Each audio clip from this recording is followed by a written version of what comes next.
Deux nombres s'entrechoquent. 15 600 hommes libérés et 92% du territoire repris. Une équation qui défie toute logique apparente. Dans un pays où les prisons symbolisaient hier encore l'effondrement institutionnel, cette inversion brutale des rôles bouleverse chaque repère, comme si la fragilité elle-même devenait un outil politique. Alors que les regards extérieurs doutent encore, tout encore, une question s'impose. Comment cette mécanique inédite peut-elle réellement tenir ? Et quel rôle joue Ibrahim Traoré dans cette métamorphose déroutante ? À l'horizon se dessine pourtant une trajectoire qui semble vouloir réécrire les règles. Ce récit promet d'ouvrir les portes d'un mécanisme rarement dévoilé. Comprendre comment une réforme pénitentiaire, née dans l'urgence, devient l'axe central d'une stratégie de survie nationale. Au cœur de cette dynamique, l'enjeu majeur se formule en 10 mots. Transformer la vulnérabilité collective en capacité de défense durable. Si cette aventure attire l'attention, c'est parce qu'elle repose sur une tension permanente.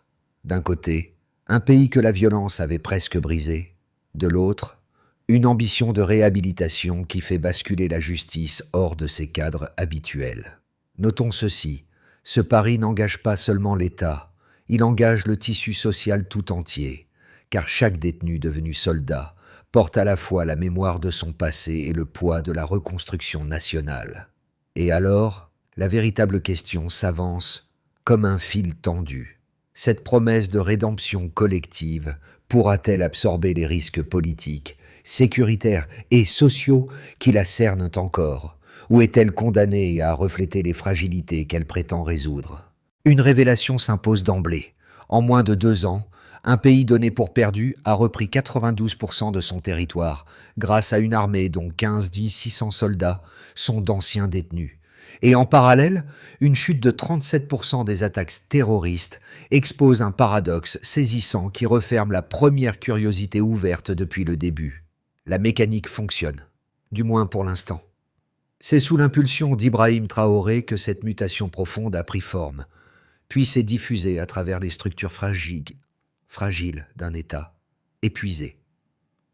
Le Burkina Faso arrivait d'une décennie de conflits, marquée par l'effritement de son tissu administratif, par des zones entières tombées sous contrôle d'acteurs armés et par une économie qui s'enlisait. Notons ceci, le pays vivait alors une crise où l'insécurité instaurait une géographie de la peur, routes désertées, marchés silencieux, villages vidés de leurs habitants. C'est dans ce cadre que le renversement de logique s'est opéré. Les prisons, lieux de saturation et de marginalisation, deviennent des centres de formation militaire. La punition se reformule en potentiel, le détenu se repositionne en acteur. Face à la débâcle institutionnelle, la réponse ne fut pas administrative, mais transformationnelle, introduisant une variable radicale dans l'équation sécuritaire. Dans cette continuité, les premiers effets ont commencé à Lintois, des localités reconquises, des points de ravitaillement rouverts, puis un retour progressif des déplacements interrégionaux. Le regard du monde, auparavant lassé par un pays considéré comme ingouvernable, se détourne désormais des analyses habituelles pour interroger ce modèle hybride, à mi-chemin entre réhabilitation et stratégie militaire.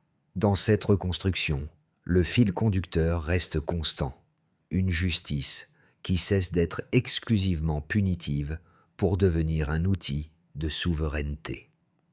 L'approche d'Ibrahim Traoré, en déplaçant les frontières habituelles entre l'État, le citoyen et l'ancien détenu, crée un paysage inédit, où chaque succès obtenu sur le terrain devient aussi une validation politique. Et dès lors, l'enjeu central apparaît.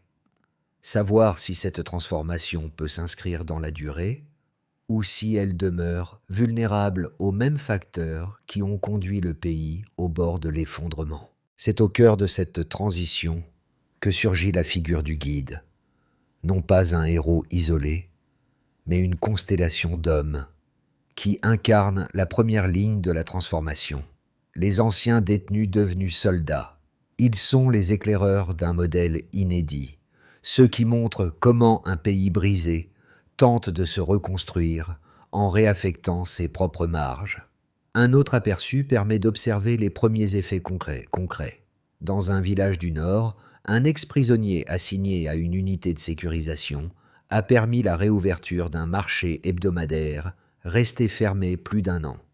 2 semaines plus tard, un second cas, un petit cas illustratif, montre une patrouille composée de 3 anciens détenus escortant des familles vers leurs champs redevenus exploitables. Ces scènes, modestes en apparence, constituent pourtant les premiers signaux d'une normalisation fragile. D'autre part, ces trajectoires individuelles révèlent une constante. Ce modèle ne repose pas uniquement sur la discipline militaire, mais sur une forme de responsabilité retrouvée. Les soldats issus du système carcéral ne sont pas présentés comme des symboles de rupture, mais comme des instruments d'une continuité nouvelle, inscrite dans un ordre collectif où la rédemption se convertit en service. À partir de là, un principe se dessine. Moins que de transformer des hommes, la réforme cherche à transformer leur utilité sociale. Au-delà des chiffres et des proclamations politiques, ce sont ces micro-récits qui composent de la texture réelle de la réforme. Chacun d'eux éclaire comment l'identité d'un individu peut glisser d'un statut stigmatisé vers une fonction valorisée. À ce moment crucial, la question latente se resserre en une ligne. La portée réelle de ces transformations dépendra de leur capacité à durer. Tout commence par une rupture nette. La crise atteint son pic, les attaques se multiplient, les forces régulières s'épuisent. Sous l'impulsion directe d'Ibrahim Traoré, un basculement s'opère. Le pays cherche un levier que personne n'attend. Le déclencheur surgit ainsi. Transformer les prisons en réserve de forces mobilisables. Notons ceci, l'activation du dispositif se fait en 3 temps. D'abord, la sélection. Elle est rapide, elle est ciblée. Elle vise des profils capables de supporter une discipline intense. Puis vient la préparation, courte, dense, intégrée dans des centres improvisés mais rigoureux. Enfin, la projection. Les unités issues de l'univers carcéral se déploient sur des zones où les forces classiques étaient débordées. Ensuite, le terrain bascule. Les premiers affrontements montrent une avancée rapide. Les ex-détenus connaissent les routes, les pistes, les maquis. Ils lisent les habitudes de l'ennemi. Ils compensent leur manque d'expérience militaire par une agilité en environnement hostile. La progression devient visible. Les localités reprises se succèdent. Les lignes de ravitaillement respirent à nouveau. Les convois civils redémarrent. À partir de là, le récit entre dans son caillot trao. Il s'étire sur plusieurs fronts. Dans le sud-ouest, une unité mixte ouvre un corridor permettant d'évacuer plusieurs familles encerclées depuis des semaines. Au nord, la reprise de points stratégiques interrompt la circulation de groupes armés vers le Niger. À l'est, une coordination inédite entre ex-détenus et militaires professionnels permet la stabilisation d'une commune entière. La stratégie n'est plus théorique. Elle devient opératoire. Le redressement territorial prend une forme concrète. À l'inverse, la montée en puissance n'efface pas les tensions internes. Certaines unités doutent. Les cadres militaires traditionnels questionnent la pérennité de cette hybridation. La population, elle, oscille entre soulagement et crainte. La mémoire des crimes passés résiste. Mais la discipline imposée limite les débordements et l'efficacité militaire offre un argument difficile à ignorer. Sous un autre angle, l'autre versant de la montée en intensité se joue dans les villages. Les habitants voient arriver ces soldats si atypiques. Leur présence signifie protection, mais aussi ambiguïté. La confiance se construit lentement. Elle dépend des actes, des patrouilles régulières, des escortes d'enfants vers les écoles rouvertes, des sécurisations de puits, des marchés réanimés. Chaque geste contribue à rechapper les perceptions. En dérivation, l'après-chaos trao se précise. Les effets secondaires apparaissent. Les unités hybrides commencent à se structurer. Des leaders émergent parmi les ex-détenus. Ils transmettent la discipline acquise. Ils deviennent repères. Leurs paroles comptent. Leur loyauté se renforce. Ce phénomène crée une dynamique interne inattendue. La cohésion dépasse le cadre militaire. Elle devient un mécanisme identitaire. En expansion, la réforme pénètre la société. Les familles des soldats réhabilités reçoivent des signes de réintégration progressive. Les autorités locales apprennent à collaborer avec ces unités. Les anciens détenus accèdent à une forme de reconnaissance. La stigmatisation se fissure. Pour conclure cette partie, une certitude provisoire se dégage. La trajectoire initiée par Ibrahim Traoré ne s'explique pas seulement par une logique sécuritaire, mais par un réagencement complet des rôles, des perceptions et des usages du pouvoir. Simultanément, la politique fondée par Ibrahim Traoré entre dans sa phase la plus mesurable, celle où les indicateurs tracent une ligne claire entre le avant et le après. Baseline, delta, le mouvement est net. 3 chiffres suffisent à dessiner la dynamique centrale sans l'alourdir. 92% de territoires reconquis, 37% d'attaques en moins, 21% d'augmentation agricole dans les zones sécurisées. Concrètement, le premier chiffre, 92% du territoire repris, marque la restauration d'un espace national qui avait été fragmenté. Cette donnée, au-delà de la géographie, signale le retournement d'un rapport de force. Elle montre qu'une armée hybride, composée en partie d'anciens détenus, a réussi à reprendre le contrôle de régions autrefois perdues, là où les forces conventionnelles avaient échoué. Le second indicateur, une baisse de 37% des attaques terroristes, agit comme une mesure directe de l'efficacité opérationnelle. Il ne s'agit pas seulement d'une diminution arithmétique, mais d'un basculement dans la perception de la menace. Ce delta explique que la population, autrefois contrainte à la fuite, recommence à occuper l'espace public.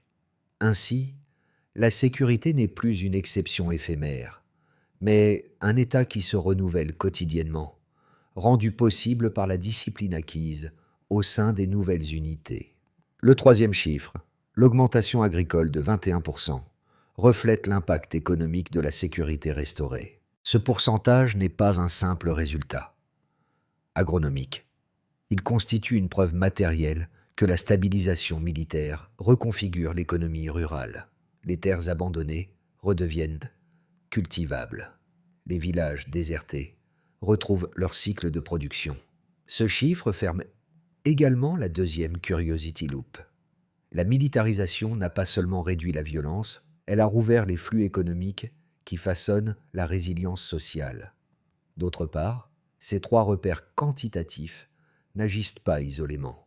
Ils l'entoient à travers les couches administratives, sociales et communautaires. Dans le Nord, des unités d'ex-détenus ont permis la réactivation de circuits marchands qui irriguent les provinces voisines. Dans l'Est, la diminution des attaques rend possible la réouverture d'écoles et la circulation de coopératives. Dans l'Ouest, l'amélioration de la sécurité consolide des projets de culture vivrière abandonnés depuis des années. Sous un autre angle, ce triptyque numérique expose un paradoxe. Une réforme née de la contrainte et de l'urgence produit des bénéfices structurels inattendus. Là où l'on redoutait l'indiscipline, c'est la cohésion qui apparaît. Là où l'on anticipait le chaos, c'est la normalisation progressive qui se manifeste. Et dès lors, l'interrogation se creuse. Ces résultats pourront-ils se maintenir si les tensions internes, logistiques, hiérarchiques, sociales s'intensifient? Un autre aperçu des microdonnées locales confirme la tendance générale sans ajouter de chiffres. Des marchés refonctionnent, des axes routiers redeviennent praticables. Des déplacés internes regagnent leur quartier. Chaque élément décrit un fil d'amélioration continue, consolidé par l'articulation entre discipline militaire et réhabilitation sociale. À ce moment crucial, la portée de ces 3 mesures dépasse le cadre statistique. Elle montre qu'un pays au bord de l'effondrement peut, par des choix radicaux, redessiner le rapport entre justice, sécurité et souveraineté. Et alors, la deuxième question ouverte se referme. Le modèle tient parce qu'il transforme simultanément les hommes, les territoires et les fonctions de l'État. C'est ici que le débat atteint sa zone la plus tendue. Deux visions, toutes deux cohérentes, s'affrontent. La première affirme que le modèle porté par Ibrahim Traoré représente une réponse pragmatique à une crise existentielle. Selon cette perspective, intégrer d'anciens détenus dans l'effort militaire constitue non seulement une réinsertion, mais aussi un moyen de transformer la vulnérabilité structurelle du pays en une force active. La baisse de 37% des attaques et la reconquête de vastes portions du territoire deviennent alors la preuve que la stratégie fonctionne, même si elle surprend les observateurs traditionnels. D'autre part, l'argument opposé avance que cette approche comporte des risques profonds. Les critiques redoutent ensuite une militarisation excessive de la société, craignant que des milliers d'hommes formés au combat mais issus du milieu carcéral puissent donc devenir une force autonome, difficile à encadrer. Le scepticisme se concentre également sur la frontière, devenue poreuse entre justice et pouvoir militaire. Pour ces analystes, tout système reposant trop massivement sur une armée hybride porte en lui un potentiel de dérive autoritaire. En parallèle, une lecture plus nuancée émerge sur le terrain. Les témoignages locaux montrent que ces hommes, loin de reconstituer un chaos parallèle, sont perçus comme des agents de stabilité. Des marchés rouvrent, des familles reviennent dans leur village, et des routes redeviennent praticables. Ces transformations quotidiennes, bien que moins spectaculaires que les chiffres nationaux, constituent une réponse concrète au Stillman critique. Les anciens détenus, intégrés dans un cadre strict, génèrent de la normalité, plutôt que de l'instabilité. À partir de là, la synthèse se construit. Les inquiétudes sur la militarisation sont légitimes, mais les données, elles, montrent un effet inverse. Les unités hybrides n'ont pas produit de récidive, aucune rébellion interne n'a émergé, et les habitants eux-mêmes témoignent d'un apaisement réel. Le Stillman s'achève donc sur une réponse équilibrée. Le modèle reste risqué, mais les résultats observables lui donnent une validité que ses critiques ne peuvent ignorer. Un basculement silencieux apparaît. Notons ceci, c'est ici que le modèle initié par Ibrahim Traoré révèle sa zone la plus inattendue. Non pas la sécurité retrouvée, mais la transformation sociale qu'elle déclenche en chaîne. Dans plusieurs villages, les anciens détenus devenus soldats ne sont plus seulement perçus comme des acteurs armés, mais comme des médiateurs entre l'État et des communautés longtemps abandonnées. Ensuite, une scène revient souvent dans les témoignages. Des soldats réhabilités escortant des cultivateurs au lever du jour, assurant le passage sur des routes autrefois contrôlées par des groupes armés. Ce geste simple, répété, a rétabli la confiance plus vite que n'importe quelle opération militaire d'envergure. En parallèle, la normalisation sociale dépasse les attentes. Des familles qui avaient fui réintègrent leurs terres. Des marchés redémarrent, des écoles rouvrent. La sécurité devient une routine, et non plus une exception. Cette dynamique renforce un point clé. La réforme n'agit pas uniquement sur le champ de bataille. Elle reconfigure la relation entre citoyens et institutions. À ce moment crucial, la révélation centrale du midpoint se précise. Le succès de la politique ne repose pas seulement sur la discipline militaire, mais sur la capacité de cette armée hybride à restaurer un lien civique que le pays avait perdu. Notons ceci, les conséquences réelles du modèle impulsé par Ibrahim Traoré s'observent désormais dans 4 sphères distinctes, chacune révélant une transformation profonde et mesurable. Les effets ne se limitent plus à la sécurité. Ils s'enchevêtrent dans la vie quotidienne, les structures économiques, la cohésion sociale et même les dynamiques régionales. Pour ce qui concerne les citoyens, pour les citoyens, la modification est immédiate. Dans les villages du Nord, les familles peuvent enfin emprunter des routes redevenues praticables après des mois de paralysie. Laisse les femmes, autrefois contraintes de parcourir des kilomètres pour éviter les zones tenues par des groupes armés, reprennent des trajets directs vers les marchés. Les écoles rouvertes accueillant des enfants qui avaient été privés d'enseignement pendant des années. Ce retour à la normalité, fragile mais tangible, redonne aux habitants un sentiment d'appartenance à un État qui semblait autrefois lointain.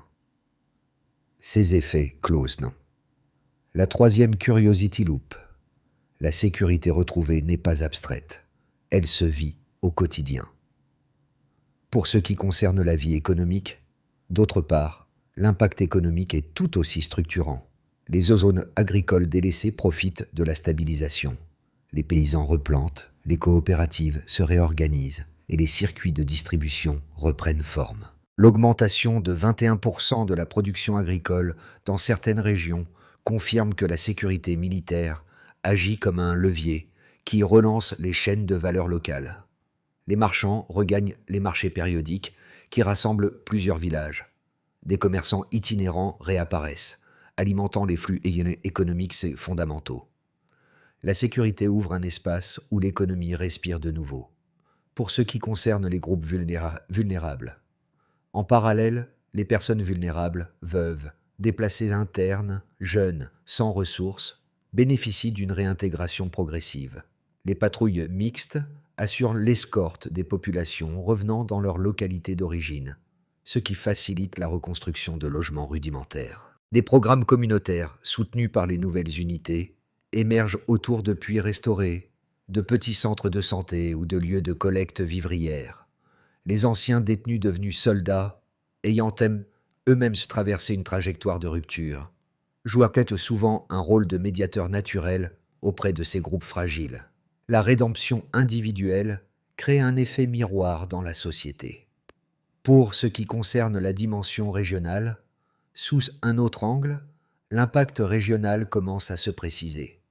Les voisins observent la trajectoire burkinabé avec une attention croissante. Au Mali et au Niger, certains officiers interrogent la possibilité d'adopter des modèles hybrides de réhabilitation militaire. Cette perspective inquiète certains partenaires internationaux, mais suscite aussi un intérêt réel.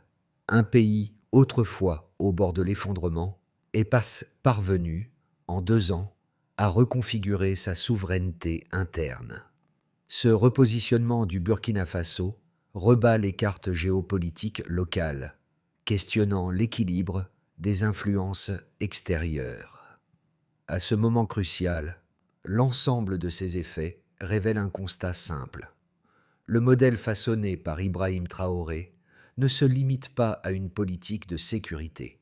Il redevient un moteur de transformation sociale et économique, avec des répercussions qui dépassent largement le cadre militaire. Simultanément, le Burkina Faso s'avance vers une zone charnière où 3 trajectoires distinctes peuvent se dessiner au cours des 6 à 12 prochains mois. Chaque scénario révèle une logique propre, sans prédire l'avenir, mais en éclairant les conditions qui pourraient façonner la suite.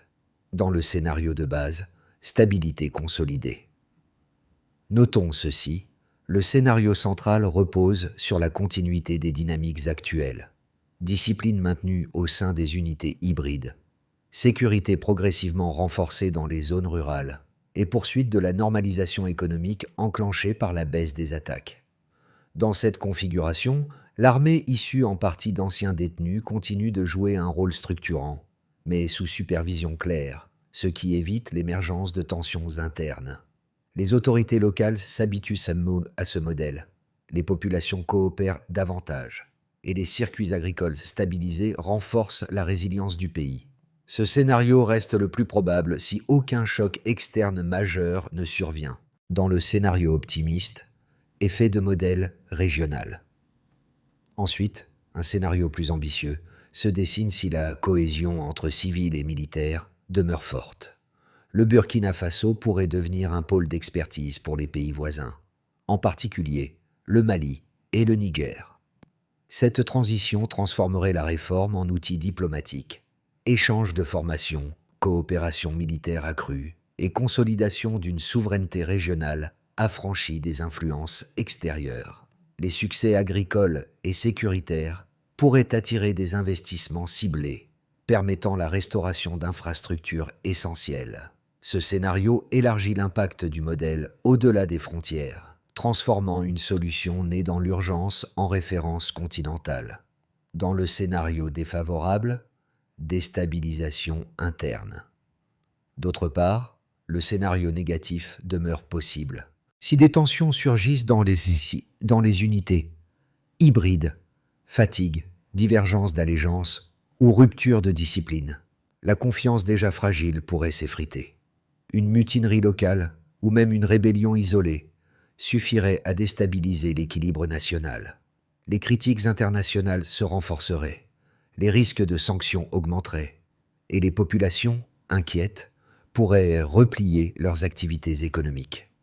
Dans cette configuration, la réforme se retournerait contre elle-même, alimentant la peur qu'elle cherchait précisément à dissiper.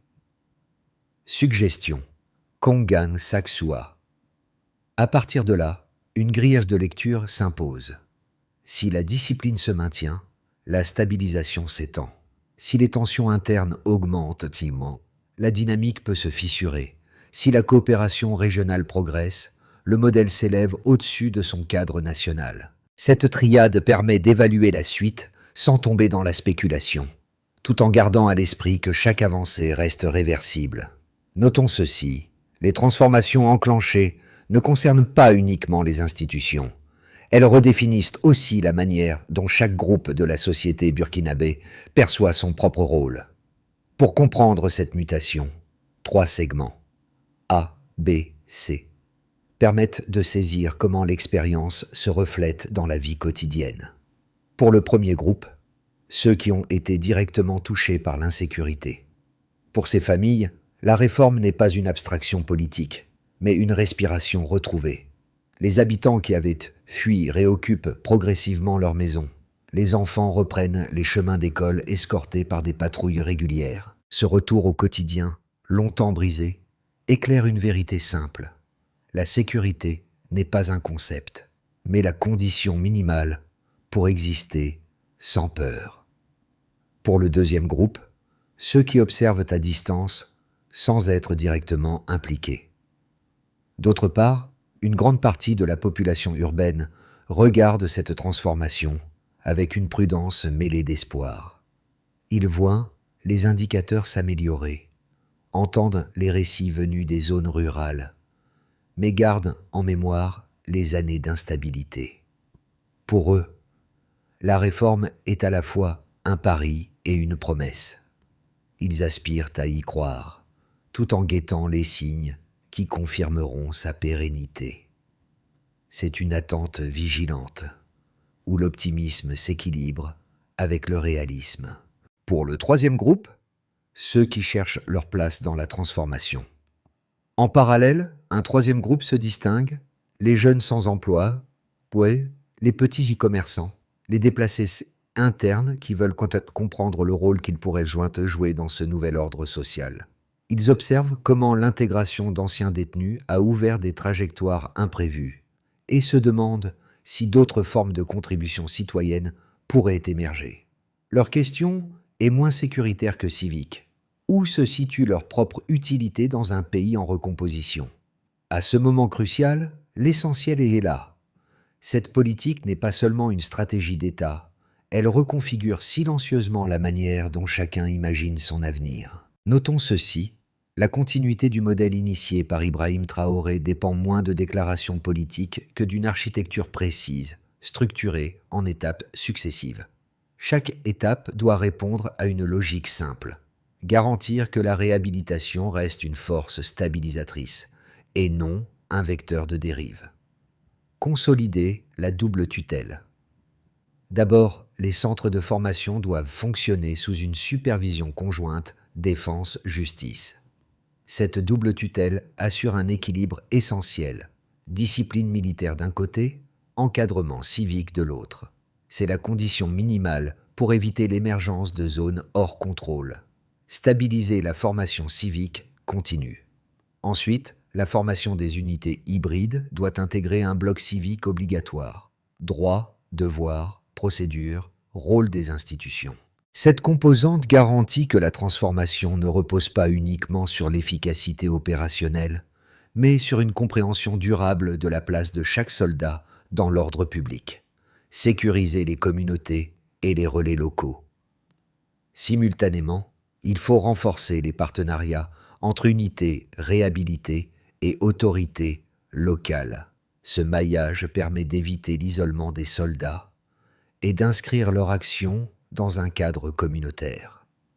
Les relais sociaux, chefs de village, associations, coopératives, deviennent des points d'appui qui stabilisent le retour des populations.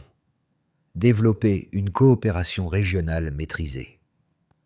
D'autre part, une collaboration progressive avec le Mali et le Niger peut consolider les acquis, non pas pour exporter un modèle sans adaptation, mais pour mutualiser les savoir-faire, réduire les vulnérabilités frontalières et éviter que la pression sécuritaire ne déborde à nouveau. Définir des indicateurs de suivi simples et publics. À partir de là, la légitimité du modèle dépendra d'indicateurs transparents.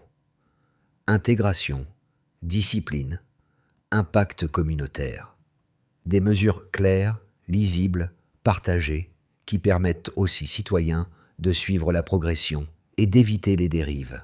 À ce moment crucial, la voie proposée n'est ni spectaculaire ni abstraite. Elle transforme un pari audacieux en structure durable, capable de tenir au-delà de son moment fondateur.